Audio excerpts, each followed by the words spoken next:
How's it, guys? Coral here. As you can probably see, I'm not at home. I'm at a workshop, a writing workshop, one of our academic workshops. And I was checking a couple of things because I've got another class tonight, and I couldn't find the assignment 2 prep slides that I loaded, presentation that I loaded. If one of you found it or downloaded it or whatever, it's gone. It's not on the Excel sheet. I can't find it on Facebook. I don't know what happened. But in any case, I'm re-recording this. If you have the original recording or can still see the original recording, please let me know. I will probably say just exactly what I said on that one. But if you have listened to the original one, listen to this one as well, please. So brief feedback on assignment 1. Yeah, it was generally a good assignment. I think most of you did rather well. I think there were a couple of people below 50s. I'm not talking about people that had deductions and so on, but I think most people were high 60s, in the 70s.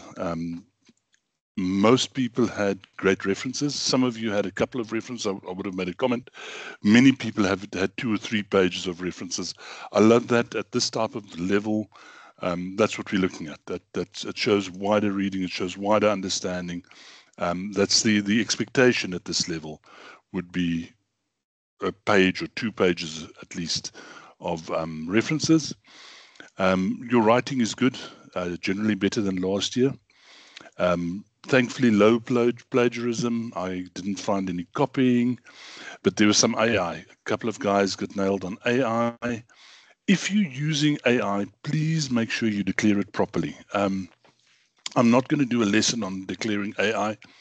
In essence, you'll have to go look what the policy says, but the policy says you have to declare AI, and you need to say, I used this AI, this is what I used it for, this is the question I asked it, here you can see and link to it, what I asked it, this is what it responded, and I can then go check what you wrote. You can never ever copy and paste AI, and you should never ask AI a direct question. Any of the questions that I'm going to deal with now, that I'm going to say you have to do this, you have to do this. You can't put that into AI.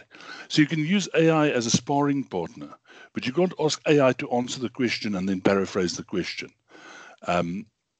So yes, please, and then what you would do is that declaration would go in after your essay, before the lit review, before the reference list.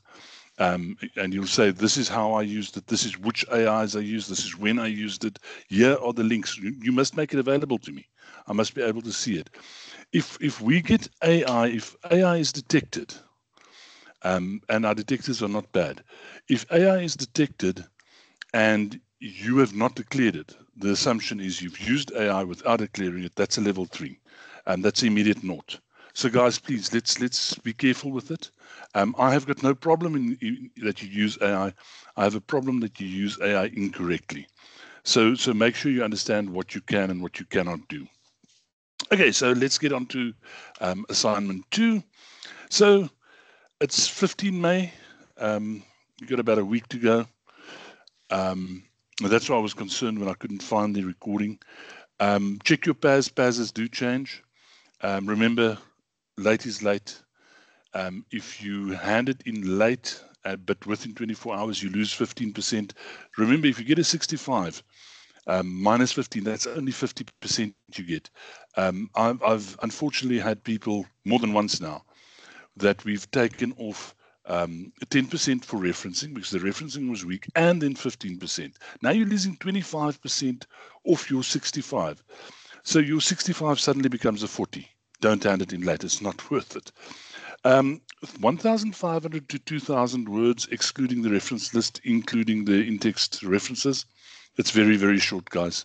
For what the hoops you've got to jump through here, this is very short. My advice to you would be rather write it, don't worry about words, and then go see how you can shorten it, how you can cut it down, how you can cut it back. If things go pear-shaped when you hand in and it's 11:45 because you've been a naughty student and you've waited until the last second to do this, and things go pear-shaped, screenshot with time, log a ticket, email me after. There's not much I can do. It's an administrative issue. Make sure that if you take a screenshot, the time is visible and the date is visible so that they can see this was before the due date and this is the error message or whatever that you're getting. Please remember your referencing. I'm a stickler. I think many of you have now noticed I'm a stickler for referencing. Your in-text needs to be right. Your referencing needs to be right. Your reference list needs to be right. Your direct quotes needs to be right. And your AI declaration. Please make sure all of those things are right. Okay, let's get into the nitty-gritty of what it is. There are three parts to the question that you have to answer. The concept of management and leadership in higher education, the key skills of leaders and management, and let's now remember what we spoke about. Where does leadership end and management begin? And then how does leadership and management interplay within education and higher education? And then the third part is the proposal for the improvement of gender diversity in higher education. If you've done your reading and you're up to date with where you should be, you will know that there's a problem in higher education, that we have, it used to be pale males, now it's males, still a bit pale, but it's much better than it used to be, but it's top heavy with men. And you need to come up with a proposal. How do we get more females into the top structure? Males, a bunch of males together are bad news. There's too much testosterone. They don't think straight.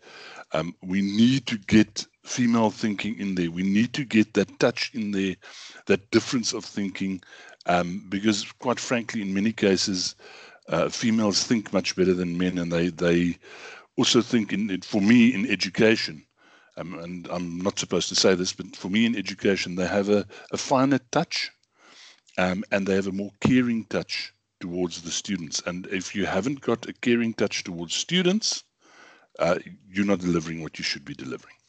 Okay, so those are the three things you need to cover. I'm going to unpack each one for you briefly, just so you have a sense. And once again, guys, you've basically got the freedom to answer this any which way you want to and take any tack you want to. This is postgraduate level. Remember, you should work from theory from your prescribed works, theory from academically sound works, to other works, and to your own thinking. But whatever your thinking is, you need to base it in theory, academic theory. You need to have academic sources that you base whatever you say in. You can't just say, as I have had a student say, it's not a good idea to move females into senior management. It's not the appropriate place for them, blah, blah, blah, blah, blah. And she, noted it was a female, wrote a long soliloquy. I think it ended up at about 5,000 words, saying that it's not a good idea for females to be in management. I gave her just about 0 for that question. And the joke is, if she had presented an academic argument and she could base it out of academic sources and say, well, this author said this author said this, if you interpret this in this way, and she'd built an argument, I may actually have given her some marks for that. I don't mind people take a contrarian view. I do mind people spewing rhetoric. At this level, you can have an opinion, but you can only have an opinion if you're standing on the shoulders of giants. If you've got other people that are academically sound and you're building an argument from what you've read, then you can have an opinion. You can't just simply have an opinion because you think you know. Unfortunately, not yet. Do a master's, do a PhD, and then we take it from there. I myself am busy writing. As I said, I'm at a writer's retreat at the moment, and I spend today mostly gathering resources to build and support my argument, because I am not allowed to have an opinion of my own. I don't have a PhD, and therefore I can't have my own opinion. I need to build on what other people say and form my opinion from there. And the same goes for you. Okay, enough of me soliloquying. Let's get into the details. So, the concept of management and leadership in higher education. What is the role of management and leadership within the higher education institutions according to DHET? So what we're saying is, what does legislation say? What does policy say? So use credible sources to construct your own definition of management and leadership, and then discuss yours and see where there's harmony and where there's disharmony between what you are saying and what DHEAD is saying and what are other sources saying. And then look at how you can improve the differentiation. How can you talk about the split between management and leadership, or the lack of the split between management and leadership? How do we address that? Always, if you want Carl to give you good marks, throw a couple of examples in there. And they can either be real examples that you can back up from sources, or you can say, for example, and then give a theoretical example of how you'd like to see this change. I would do this at about 800 to 900 words. Now, there's the next part. Now, when you add up all these words, you will find you will be over, because 800 will give you, these two together are 1,600. If you do 800 on the previous one and 800 on this one, 400 won't probably not be enough for the next one. So I'm giving you like a minimum and a top, but you got to play with the words. What are the skills of leadership and management? In other words, what are the things that they need to be able to do within higher education institutions? And then look at the current characteristics. What do management and leaders look like within higher education institutions? So that's part 2. And the final part is the nice one, the interesting one, which I've only given 500 to 600 words to, but you might decide I will skimp on the others and focus on this part. It's up to you. But this is the interesting one. This is the chunky one. A proposal for the improvement of gender diversity. So come up with a proposal that remedies the problem that we currently have, that falls within the current ambit of the law, that you can give us a process or steps that we can follow.